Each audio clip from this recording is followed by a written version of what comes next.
Jadi dulu ke Subang tuh seperti ini ya teman-teman, gelap, nggak tahu, nggak ada arah, nggak ada pengungkapan, dan akhirnya perlahan ada cahaya muncul gitu ya.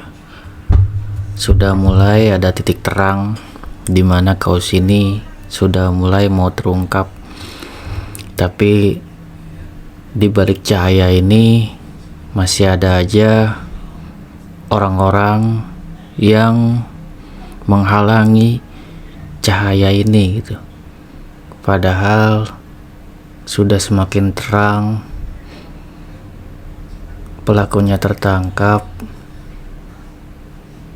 bahkan OOJ-nya pun tertangkap, tapi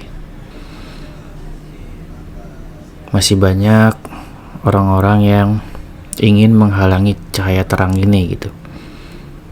Dan seperti itulah kasus Subang ya teman-teman. Terangnya mulai dihalangi, tapi semakin dihalangi maka makin banyak terang-terang yang baru, makin banyak sesuatu yang akan terungkap. Adapun nanti akan ada pengacara baru, tidak akan menutupi atau tidak akan bisa menghalangi yang namanya fakta. Dan semakin mereka akan melakukan blunder ya teman-teman, semakin mereka seperti senjata makan tuan, dimana akan termakan oleh perkataannya sendiri. Seperti itu. Ya teman-teman semua, baiklah di Kapian News kita masih bahas kasus Subang gitu kan ya. Kemarin gue juga nggak upload video dan hanya merhatiin gitu kan ya, gimana teman-teman lainnya dari YouTuber Subang itu memberikan informasi yang luar biasa gitu ya. Kemarin kan juga kan Kang Freddy juga udah standby di TKP. Kemungkinannya ada rekonstruksi untuk OJ teman-teman, yaitu saudara Taryono, namun tidak jadi sepertinya. Dan di situ juga ada hal yang luar biasa juga pada saat semuanya sudah pulang dan Kisodo di situ melakukan wawancara kepada Angger gitu kan ya. Di sini gue lihat sepertinya makin banyak perseteruan ya, makin banyak mungkin fitnah segala macam ya, baik itu dari ya mungkin para netizen gitu kan ya yang mengawal kasus Subang pada bentrok, dan apalagi ditambah oleh mungkin pengacara baru Pak Yosep yang mungkin menurut gua ya agak seenak-enaknya berbicara sih kalau menurut gua seperti itu ya. Menuduh sana sini yang itu tidak jelas atau tidak pasti gitu ya, bahwasanya seperti menyalahkan atas Lopam atau Pak Tovan gitu, juga kan menyalahkan kepolisian gitu ya. Meskipun beliau sebagai pengacara baru Pak Yosep, namun menyalahkan institusi, menyalahkan seorang pengacara lainnya gitu kan ya, tanpa adanya bukti yang jelas gitu, itu suatu hal yang melanggar hukum juga gitu sebenarnya. Jadi gue lihat juga tadi ada di labnya Kisodo bersama Pak Tovan ya, itu bahkan Pak Tovan sendiri juga sangat males ya untuk menanggapi daripada pertanyaan ya para netizen juga gitu kan ya, soal pengacara baru Pak Yosep yang mungkin berkata suatu hal yang nggak pantas ya. Jadi wajar ya kalau misalkan Pak Tovan itu males, bahkan mungkin berkata ada kata-kata jijik gitu kan ya untuk menanggapi hal ini gitu ya. Kalau menurut gua mungkin kalau di posisi Pak Tovan juga akan seperti itu. Pernyataannya mungkin akan sama seperti apa bang, akan sama seperti Pak Tovan bilang gitu kan ya, jika ada orang baru masuk itu sebenarnya bukan hal yang harus dialing atau seperti apa, silakan gitu kan ya untuk mengungkap kasus ini. Namun disayangkannya gitu kan ya, kalau untuk pengacara baru atau orang baru tidak meriset gitu kan, tidak meriset dari awal sampai akhir kan kayak gitu, hanya mungkin melihat di salah satu pihak aja gitu kan ya.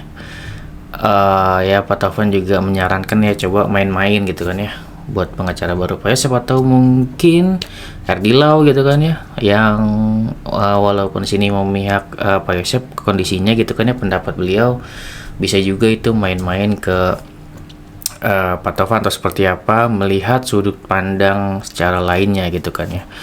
Dan gue pribadi juga mengalami Subang gitu kan ya, gue lihat juga kok youtuber lainnya gitu kan selain youtuber Subang gitu kan ya, seperti Mbak Suci dan yang lainnya gitu kan ya, tanggapannya seperti apa sih gitu. Jadi teman-teman semua juga gue lihat juga pasti gitu ya, untuk pengalkau Subang melihat dua belah pihak dan baru bisa menyimpulkan kan kayak gitu, informasi-informasi dari Pak Yosef seperti apa, informasi-informasi dari Danu seperti apa, dari kepolisian seperti apa, semuanya itu kan kita tampung gitu, kita tampung baru kita bisa melakukan atau menyaring gitu dan bisa berpendapat sesuai logika kita. Dan memang sah-sah aja gitu kan ya, cuman di sini gue lihat banyak suatu hal yang sudah tidak sehat ya. Kalau berpendapat itu kan boleh berpendapat suatu hal yang berbeda segala macam gitu kan, itu sah-sah aja. Cuma di sini akhir-akhir ini seperti apa ya, jatuhnya banyak suatu debat atau penghinaan gitu kan ya, penghinaan nama baik ya, baik itu institusi ataupun apa ya, seorang pengacara yang bahkan nih Ates Lofam yang benar-benar mengawal kasus ini gitu kan ya. Beliau mempunyai kliennya juga diserahkan gitu kan ya ke kepolisian gitu, tidak melindungi yang namanya terdakwa, hanya memberikan hak-haknya aja sebagai seorang pengacaranya gitu kan. Dan di sini ya masih banyak orang-orang yang membela untuk tersangka lainnya, dan kita di sini sebagai netizen ya harusnya tidak membela tersangka siapapun, bahkan kita mendukung jika ada memang tersangka baru atau siapapun gitu kan, silakan benar-benar kita mau mereka semuanya gitu kan ya dituntut seadil-adilnya gitu kan ya, seperti itu. Seperti Pak Yosep pun gitu kan, sebenarnya kan sudah dituntut dengan seadil-adilnya, jika buktinya ada seperti apa baru dituntut oleh hakim gitu kan. Yang menentukan Pak Yosep sebagai pelakunya itu kan hakim, bukan kita ya para netizen, bukan kita para pengacara misalkan kayak gitu ya, bukan Ates Lofam, bukan Pak Roman, bukan pengacara baru Pak Yosep misalkan kayak gitu. Semuanya ditentuin kan di persidangan gitu, dan sudah sah dikatakan bahwa Pak Yosep pelakunya karena sudah ketuk palu dan ingkrah kan kayak gitu ya. Yang gue sayangkan seperti itu ya teman-teman, karena gue juga selalu mengawasi juga seperti apa perkembangannya kasus Subang. Cuma di sini sangat disayangkan ya,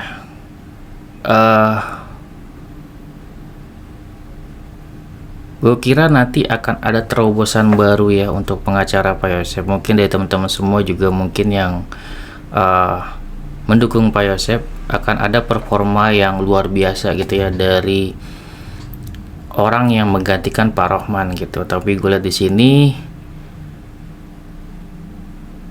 pengacara barunya malah menuduh sana sini gitu yang ada gitu. Jadi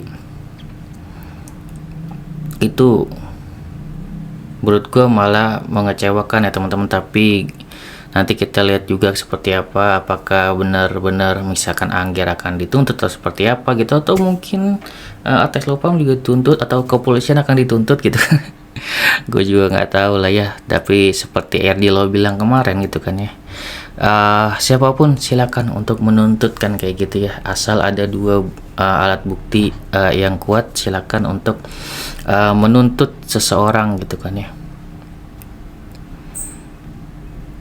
Dan tadi juga Ates Lofam atau Pak Taufan juga sudah bilang, jika seandainya pun ya misalkan Angger dituntut nih segala macam ya, Pak Taufan juga siap gitu kan ya untuk ya menjaga lah ya gitu kan. Di sini kan mereka para saksi sudah sangat jujur gitu untuk mengungkapkan, nggak hanya Angger doang, nggak hanya ibunya gitu, juga saksi-saksi lainnya gitu kan ya.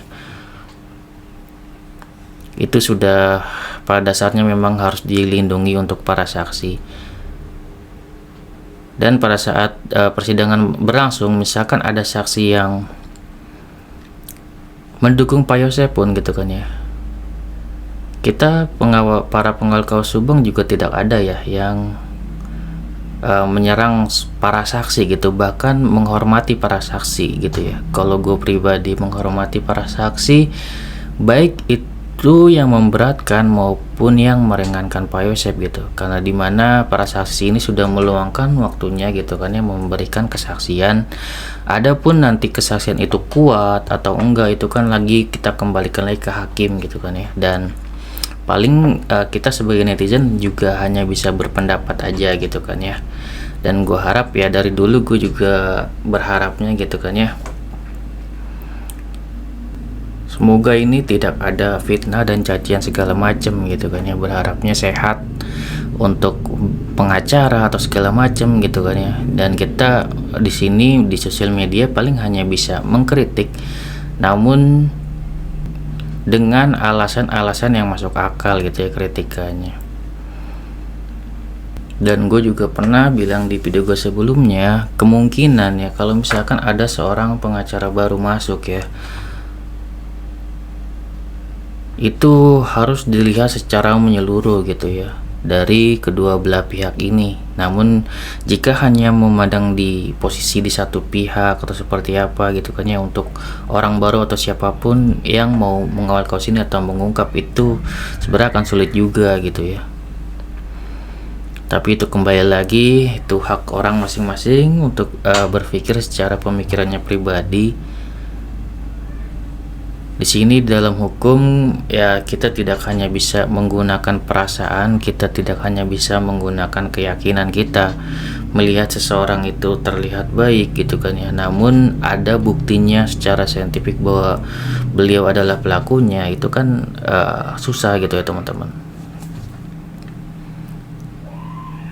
Baik lagi gue bilang, kasus Subang ini adalah kasus yang sederhana gitu kan ya, sederhana namun dikemas secara sempurna gitu kan ya oleh pelaku ini, sehingga dimana semuanya tuh bisa agar gitu ya diusahakan tidak terungkap gitu, baik dari para saksi dibungkam, saksi ahli juga dibungkam, CCTV dihilangkan, sekarang OOJ-nya udah tertangkap, sudah semakin jelas. Namun walaupun di sini perintangannya, orang yang merintangi kasus ini sudah tertangkap, tapi masih tetap aja gitu kan ya, netizen ini masih meragukan gitu kan ya bahwa Pak Yosep pelakunya. Tapi ya nggak apa-apa gitu kan ya, kita kawal terus kasus ini sampai kelar.